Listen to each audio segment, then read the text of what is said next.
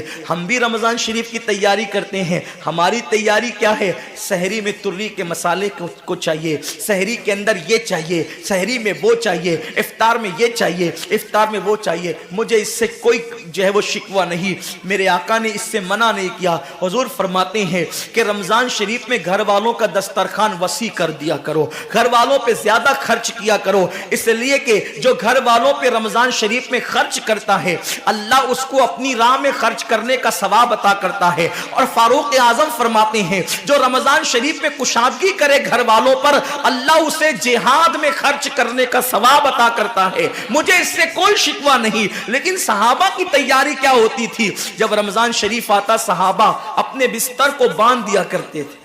رمضان شریف آتا تو صحابہ بستر کو باندھ دیتے تھے۔ کیوں باندھ دیتے تھے بستر کو؟ اس لیے کہ اب سونا نہیں ہے، سونے کی راتیں 11 مہینے کی راتیں ہیں، اب غفلت میں زندگی نہیں گزارنا ہے، بلکہ راتوں کو جگ کر دن کو جگ کر اللہ کی اتنی عبادت کرنا ہے کہ عبادت کا سیزن آ گیا۔ اس لیے کہ اللہ کے رسول فرماتے ہیں جس نے رمضان شریف پایا اور عبادت کر کے اللہ کو راضی نہیں کر لیا، ایسا بندہ ہمیشہ اللہ کی رحمت سے دور کر دیا جائے۔ اس لیے صحابہ رمضان شریف کی تیاری کرتے تھے، بستر باندھ دیتے تھے، اور اپنا معمول کیا ہے؟ جو فجر میں سوئیں گے تو وہ عصر میں اٹھیں گے، رات بھر جاگیں گے کرکٹ کھیلتے ہوئے، رات بھر جاگیں گے گلیوں میں گھومتے ہوئے۔ میرے آقا صلی اللہ علیہ وسلم کے دیوانوں، بہت قیمتی وقت آ رہا ہے، بہت قیمتی مہینہ آ رہا ہے۔ یہ وہ مہینہ ہے جو جہنمیوں کو جنتی بناتا ہے۔ آقا کریم صلی اللہ علیہ وسلم فرماتے ہیں ہر افطار کے وقت اللہ 60,000 ایسے جہنمیوں کو جہنم سے آزاد کر کے جنتی بناتا ہے جن کا جہنمی ہونا واجب ہو گیا تھا۔ اور ایک مقام پہ فرماتے 5 لاکھ جہنمیوں کو ہر افطار کے وقت جہنم سے آزاد کیا جاتا ہے۔ اور اسی پہ بس نہیں، حضور فرماتے ہیں جب شب جمعہ آتی ہے ماہ رمضان کی، جمعرات کا سورج غروب ہوتا ہے، تو جمعہ کا سورج غروب ہونے سے پہلے تک ہر سیکنڈ میں 5 لاکھ جہنمیوں کو جہنم سے آزاد کیا جاتا ہے۔ اور جب جمعہ کا آخری وقت آتا ہے، آخری ساعت آتی ہے، میرے کریم آقا فرماتے ہیں جمعرات کا سورج غروب ہونے سے لے کر جمعہ کا سورج غروب ہونے تک ہر لمحے میں جو 5 لاکھ کو آزاد کیا گیا تھا، اب آخری سیکنڈ میں جو غروب کا وقت ہوتا ہے، جتنے آزاد کیے گئے تھے اتنوں کی تعداد کے برابر اس آخری ساعت کے اندر اللہ اپنے جہنمی بندوں کو جہنم سے آزاد کر دیتا ہے۔ کتنا قیمتی وقت ہوتا ہے، افطار کا وقت کتنا قیمتی ہے، سحری کا وقت کتنا قیمتی ہے، لیکن اس وقت بھی ہم کہاں لگے ہوتے۔ اب تو لوگوں نے ٹی وی چینلوں پر پروگرامات شروع کر دیے، دینی پروگرامات۔ مجھے دینی پروگرامات اگر ٹی وی پہ نشر ہوتے ہیں تو اس سے کوئی اختلاف نہیں ہے، لیکن آپ سے یہ عرض کرنا چاہتا ہوں کہ دین سیکھنے کا بھی کوئی وقت ہوتا ہے۔ اگر آپ سحری کے قیمتی لمحات میں ٹی وی کا منہ پکڑ کر بیٹھے ہیں تو آپ دعا کب کریں گے؟ افطار کے وقت آپ واٹس ایپ پر لگے ہیں تو اللہ سے مانگیں گے کب؟ ساری زندگی سسکیاں لے رہے ہو، ساری زندگی تڑپ رہے ہو، اور جب مانگنے کا وقت آتا ہے، مصیبتوں سے نجات طلب کرنے کا وقت آتا ہے، ہم کہاں ٹائم ضائع کرتے ہیں۔ حضرت سیدہ ام ہانی رضی اللہ تعالیٰ عنہ فرماتی ہیں کہ میں نے اپنے کریم آقا صلی اللہ علیہ وسلم سے سنا، اللہ کے رسول صلی اللہ علیہ وسلم نے فرمایا اس وقت تک میری امت ذلیل نہیں ہوگی، اس وقت تک میری امت رسوا نہیں ہوگی جب تک وہ ماہ رمضان کا احترام کرتی رہے گی۔ جب تک امت محمدیہ ماہ رمضان کا احترام کرے گی انہیں دنیا کی کوئی طاقت ذلیل و رسوا نہیں کر سکے گی۔ اور جب میری امت ماہ رمضان شریف کے احترام کو، تعظیم کو ترک کر دے گی اس وقت میری امت ذلیل اور رسوا کر دی جائے گی۔ آج لوگ سیریا کی تباہی پر ماتم کر رہے ہیں، آج لوگ یمن کہ گھروں کو آگ میں جلنے کے حوالے سے بے قراری کا اظہار کر رہے ہیں. آج لوگ ہندوستان میں مسلمانوں کا حال زار دیکھ کر افسوس کر رہے ہیں. بڑے بڑے اسکالر مفکرانہ تقریر کرتے ہیں امت کا حال کیا ہے, امت کا حال کیا ہے, امت ذلیل کیوں ہو رہی ہے, امت رسوا کیوں ہو رہی ہے. آصفہ کی آبرو پر آنسو بہانے والوں, کبھی احساس بھی کیا کہ یہ امت کی ذلت کی وجہ کیا ہے؟ ایک ننھی سی آصفہ کی اگر آبرو جاتی ہے تو وہ کشمیر کے کسی ننھی سی بچی کی آبرو نہیں گئی, بلکہ پوری امت محمدیہ کی آبرو سے کھیلا گیا. امت کی ایک بیٹی کی آبرو اللہ کے حبیب صلی اللہ علیہ وآلہ وسلم نے, میرے آقا نے ارشاد فرمایا, میں نے اپنی امت کی بیٹیوں کی عزت کو کعبے سے بلند کر دیا ہے. وہ دنیا کی اور قومیں ہوگی جو اپنی بیٹیوں کی آبرو کا نیلام کر کے اپنے تخت و تاج کے لیے سامان کرتی ہے. یہ مسلمان قوم ہے جو اپنی جانوں کو قربان کر کے اپنی امت کی, اپنی قوم کی بیٹیوں کی عزت کی حفاظت کرنا جانتی ہے. میں آبرو لوٹنے والوں سے مخاطب نہیں ہوں, اس لیے کہ مجمع آبرو لوٹنے والوں کا نہیں ہے. جو سن رہے میں ان سے بات کرنا چاہتا ہوں, جن تک میری آواز پہنچ نہیں سکتی میں ان سے مخاطبت نہیں کرنا چاہتا. اہل سیاست کے معاملات جانے, ظالم اپنے ظلم کے انجام کو پہنچنے کے لیے تیار رہے, کفر کردار تک کے کافر اپنے کفر کے انجام کو پہنچنے کے لیے تیار رہے. میں نے ان سے کوئی گفتگو نہیں کرنا, لیکن آج کسی قوم کی بیٹی کی اگر آبرو کو لوٹ کر کے امت کو ذلیل کرنے کی کوشش کی جا رہی ہے, اگر تمہارے گھروں کو جلا کر تمہیں بے گھر کرنے کی کوشش کی جا رہی ہے, اگر تمہیں تباہی کے دہانے پر پہنچانے کی کوشش کی جا رہی ہے, اگر تمہیں غربت کی سطح سے نیچے گرا کر تمہارے ایمان کو چھیننے کی کوشش کی جا رہی ہے, تو کب تک دوسروں پر انگلی اٹھاتے رہو گے؟ میری قوم کے جوانوں, اللہ کے حبیب نے آج سے 1450 سال پہلے تمہاری ذلت و رسوائی کا سبب بیان کیا. اقبال رونا روتے ہیں, وائے ناکامی متائے کارواں جاتا رہا, کارواں کے دل سے احساس زیا جاتا رہا. ماہ رمضان میں شراب کے اڈوں کو آباد کرنے والے, ماہ رمضان میں زنا کے اڈوں کو آباد کرنے والے, ماہ رمضان میں چھپ چھپ کر کھانے والے, ماہ رمضان میں اللہ اکبر اپنے ہاتھوں کی انگلیوں سے انٹرنیٹ کی جو ہے وہ بٹن کو چھیڑ کر کے زنا کے مناظر دیکھنے والے, اپنے ماں باپ کا دل دکھانے والے, لوگوں پہ ظلم کرنے والے, نماز کے اوقات میں بستر کی پہ سکون کی نیند سونے والے, دل کھول کر کان کھول کر اپنے ایمان کے کانوں سے, اپنی غیرت کے کانوں سے, اپنے دل کے کانوں سے میرے نبی کی حدیث کو سن لو. اللہ کے حبیب صلی اللہ علیہ وسلم فرماتے ہیں, میری امت کو اس وقت تک کوئی رسوا نہیں کر سکے گا, میری امت کو اس وقت تک کوئی ذلیل نہیں کر سکے گا جب تک امت ماہ رمضان شریف کا احترام کرتی رہے گی. حضرت ام ہانی نے پوچھا, یا رسول اللہ ماہ رمضان شریف کا احترام کرنا کیا ہے اور رمضان شریف کا حق ضائع کرنا کیا ہے؟ آقا فرماتے ہیں, جو رمضان شریف میں بھی کبیرہ گناہوں میں مبتلا ہوتے ہیں وہ رمضان شریف کے حق کو ضائع کرتے ہیں, اور جو رمضان شریف کے حق کو ضائع کر دے پھر اس وقت امت کو ذلت و رسوائی سے دنیا کی کوئی طاقت بچا نہیں سکتی. آج ماہ رمضان شریف کا احترام کیا ہو رہا ہے؟ کل تک کے مسلمان اور دنوں میں گناہ کرتے تھے, لیکن رمضان شریف آتا تھا تو کم سے کم فلمیں لوگ دیکھنا بند کر دیتے تھے, داڑیاں مڈانا بند کر دیتے تھے, مسجدوں کو آباد کرنا شروع کر دیتے تھے. اب تو لوگ کس قدر بے باک ہو گئے, کس قدر نڈر ہو گئے کہ رمضان شریف میں بھی لوگ اپنے آپ کو گناہوں سے نہیں روکتے, بلکہ میری قوم کا جوان بڑے دھڑلے سے کہتا ہے, یار اپنے سے روزہ نہیں رکھا جاتا اس لیے کہ ہمیں تو گٹکے کی عادت ہے, ہمیں تو پان کی عادت ہے, ہمیں تو سگریٹ کی عادت ہے. شرم کرو, شرم کرو. نبی کے نام پہ جان قربان کرنے کی بات کرنے والوں, جو نبی کے نام پر 12-16 گھنٹے بھوکے اور پیاسے نہ رہ سکے, وہ نبی کے نام پہ جان کیا قربان کر سکتے؟ اور جب سے تم نے احترام رمضان المبارک ترک کر دیا, تمہاری آبرو کو لوگوں نے کھیل بنا لیا، اور اب تو لوگوں کو احساس گناہ بھی نہیں رہا، احساس جرم بھی نہیں رہا۔ گناہ کے ساتھ اگر احساس گناہ انسان کی زندگی میں ہے تو انسان اپنے آپ کو گناہوں سے بچا لیتا ہے، لیکن اب ہمارے اندر احساس گناہ نہیں۔ اب تو ہم گناہ کو ہنر سمجھتے ہیں، اب تو ہم گناہوں کو فیشن سمجھتے ہیں۔ احساس گناہ کیا ہے؟ اگر انسان گنہگار ہو اور احساس گناہ بھی ہو تو وہ ایک نہ ایک دن سدھر جاتا ہے، وہ ایک نہ ایک دن سنور جاتا ہے۔ ہمارے پاس احساس گناہ ختم ہو گیا۔ آئیے بتاؤں احساس گناہ کتنی قیمتی چیز ہے۔ رمضان شریف میں کھا رہے ہیں، پی رہے ہیں، بلکہ مسلمانوں کی ہوٹلیں بند ہے تو غیر مسلموں کی ہوٹلوں میں کھا رہے ہیں، چھپ چھپ کر گھروں میں کھا رہے ہیں۔ لوگوں سے چھپ کر کھانے والوں، جو تیرا کچھ نہیں بگاڑ سکتا تو اس انسان سے چھپ کر کے کھا رہا ہے۔ جو خدا تجھے سزا دے گا کیا تو اس کی نگاہوں سے بھی چھپ سکتا ہے؟ اور روزے بھی کیا روزے رہ گئے،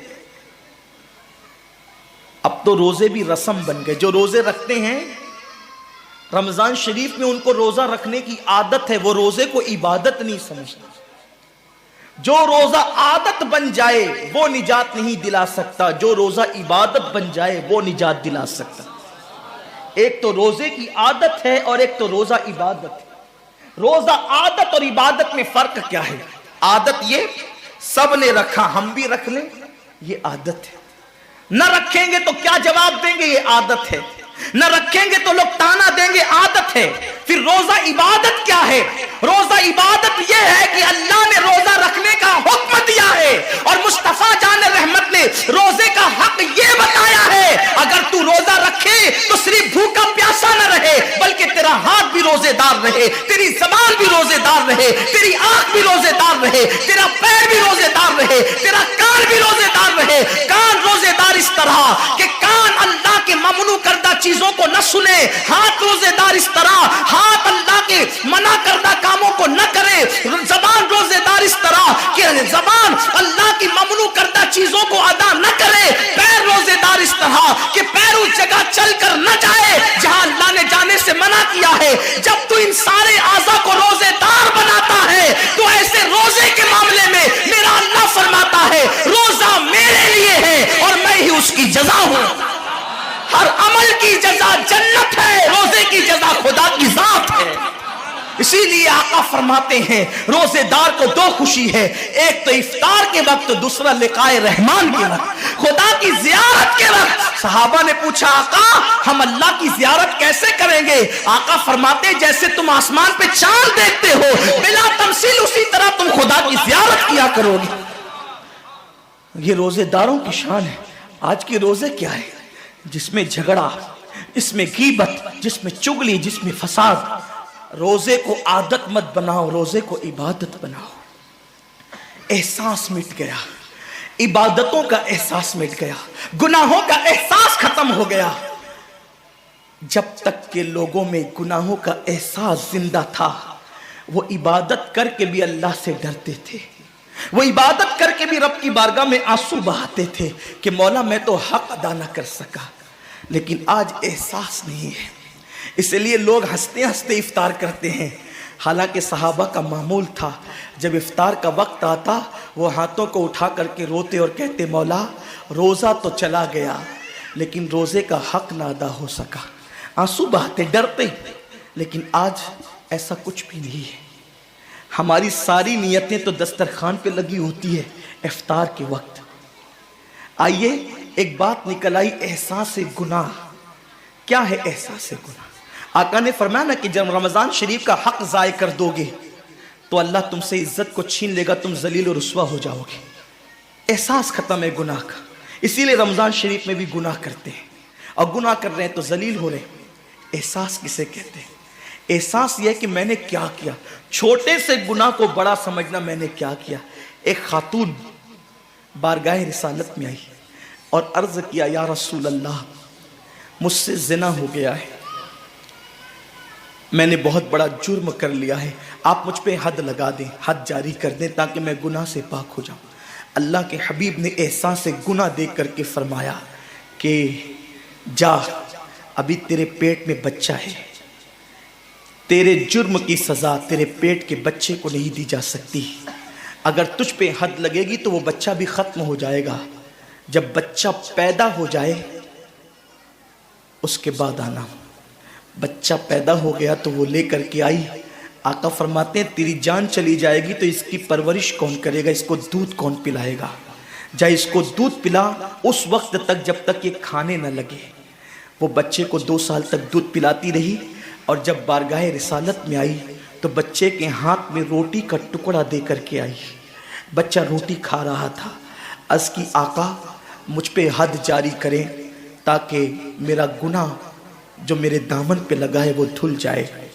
حضور نے 3 مرتبہ اس کو اپنے دروازے سے ٹالا، اگر کوئی دوسرا ہوتا اس کو ڈھیل دی جاتی تو وہ بھاگ جاتا، دوبارہ پلٹ کرنا آتا، لیکن احساس گناہ تھا، گناہ کا احساس تھا کہ یہاں گناہ مٹ جائے تاکہ وہاں جواب دینے سے بچ جاؤں۔ اس خاتون نے 3 مرتبہ حاضری دی، حضور اب میرا بچہ روٹی کھانے لگا ہے، مجھ پہ حد لگا دے تاکہ میں پاک ہو جاؤں۔ اللہ کے حبیب نے فرمایا اللہ کی بندی، جب اللہ نے تیرے جرم پہ پردے ڈال دیے تھے تو تو نے اظہار جرم کیوں کیا؟ اب چونکہ تو جرم کا اظہار کر چکی ہے، اقبال گناہ کر چکی ہے، اب تجھ پہ حد لگائی جائے گی۔ اور اس کو سنگسار کر دیا گیا۔ جب وہ مر چکی اور اس کو دفن کر دیا گیا تو کسی نے کہا کتنی بدبخت تھی وہ عورت جس نے رسول پاک کے دور میں منہ کالا کیا۔ میرے نبی نے فرمایا تو اس کا گناہ دیکھتا ہے تو اس کا احساس گناہ نہیں دیکھتا۔ اس نے ایسی توبہ کی ہے، اگر اس کی توبہ 70 جہنمیوں پہ تقسیم کی جاتی تو اللہ ان کو بھی جنت عطا فرما دیتا۔ آقا کریم صلی اللہ علیہ وسلم فرماتے ہیں جو رمضان شریف میں گناہ کبیرہ کرتے ہیں، اب گناہ کبیرہ کی بہت بڑی تعریف ہے، اس کو نہیں بیان کروں گا، لیکن جو گناہ کبیرہ بڑا گناہ کرتے ہیں، پہلی بات تو چونکہ میرا مسلک صوفیہ ہے، صوفیہ سے کسی نے پوچھا کہ گناہ بڑا کیا ہے؟ امام غزالی فرماتے ہیں نہ کوئی گناہ چھوٹا ہے نہ کوئی گناہ بڑا ہے، بات تو یہ ہے جس گناہ پر خدا تیری پکڑ کر لے وہی گناہ سب سے بڑا ہے، اور جس نیکی پر خدا تجھے بخش دے وہی نیکی سب سے بڑی ہے۔ کسی گناہ کو چھوٹا سمجھ کے مت کرو، پتہ نہیں وہ کس گناہ پہ ناراض ہو جائے۔ تو اللہ کے حبیب صلی اللہ علیہ وآلہ وسلم فرماتے ہیں جو رمضان شریف میں بڑا گناہ کبیرہ گناہ کرتے ہیں، سال بھر تک فرشتے اس پہ لعنت کرتے رہتے ہیں، اور اگر اسی سال اس کو موت آ جائے، اسی سال جس نے ماہ رمضان میں گناہ کبیرہ کیا تھا، اس نے بڑا گناہ کیا تھا، اب بڑے بڑے گناہوں کو گنایا گیا۔ مثال کے طور پر کسی عورت پر غلط نیت سے نظر ڈالنا یہ گناہ کبیرہ ہے، جھوٹی قسم کھانا یہ گناہ کبیرہ ہے، ناپ تول میں کمی کرنا یہ گناہ کبیرہ ہے، کسی کو دیکھ کر اس کا مذاق اڑا کے دل دکھانا یہ گناہ کبیرہ ہے، کسی کی امانت میں خیانت کرنا یہ گناہ کبیرہ ہے، ماں باپ کا دل دکھانا یہ گناہ کبیرہ ہے، کفر کرنا یہ گناہ کبیرہ ہے، بلکہ اکبر الکبائر ہے۔ 70 کی فہرست امام سیوطی نے گنائی ہے، اور پھر 70 کی فہرست گنانے کے بعد فرماتے ہیں 70 پر یعنی 1 2 3 4 والا 70 نہیں، بلکہ اللہ کے حبیب نے یہاں جو 70 فرمایا ہے یہ 70 گنتی والا 70 نہیں ہے، بلکہ کثرت بتانے کے لیے 70 ہے۔ جیسے کہ ہم کہتے ہیں نا میں نے تجھے 50 بار سمجھایا تو نہیں مانا، میں 100 بار تیرے گھر آیا تو نہیں ملا، تو اس کا مطلب یہ نہیں کہ 99 کے بعد ایک جو ملا کر کے آتا ہے وہ 100 نہیں، گنتی کا 100 نہیں، یہاں 100 بتانا کثرت بتانے کے لیے ہے، یہاں 50 کہنا کثرت بتانے کے لیے ہے۔ تو اللہ کے حبیب فرماتے ہیں 70 بڑے گناہ ہیں، یعنی اتنی طویل تعداد میں اتنی کثرت سے ہے بڑے گناہ کہ تم ان کو شمار نہیں کر سکتے، بس اتنا کہ جس گناہ پہ خدا ناراض ہو جائے وہ بڑا گناہ۔ تو جس نے رمضان شریف میں قصدن بڑا گناہ کیا، قصدن، نماز کو چھوڑنا بھی گناہ کبیرہ ہے، نماز کو ترک کرنا بھی گناہ کبیرہ ہے۔ میرے آقا صلی اللہ علیہ وسلم کے دیوانوں، کھیل کود میں وقت کو ضائع کرنا، وقت کا ضیاع، یہ بھی گناہ کبیرہ ہے۔ آقا فرماتے ہیں جس نے رمضان شریف میں گناہ کبیرہ کیا، اس رمضان سے لے کر آنے والے رمضان شریف تک فرشتے اس پہ لعنت کرتے ہیں۔ یہ لعنت کیا ہے؟ لعنت سمجھتے ہیں؟ لعنت کا مطلب یہ ہے جس پہ لعنت پڑی وہ ہمیشہ کے لیے اللہ کی رحمت سے دور ہو گیا۔ انسان کی لعنت کیا ہے؟ انسان کی لعنت ایک جانور پر حضور علیہ الصلوۃ والتسلیم کسی صحابی کے جانور پر بیٹھے تھے، وہ دھیرے چل رہا تھا، کسی نے کہہ دیا کہ اس پہ لعنت ہو، یہ دھیرے چلتا ہے۔ حضور علیہ السلام نے اس جانور کے نیچے اتر کر فرمایا جس پہ لعنت کر دی گئی میں اس جانور پہ سواری نہیں کر سکتا۔ یہ ایک انسان کی لعنت کا اثر ہے، جس پہ معصوم فرشتے لعنت کرے اس کا انجام کیا ہوگا؟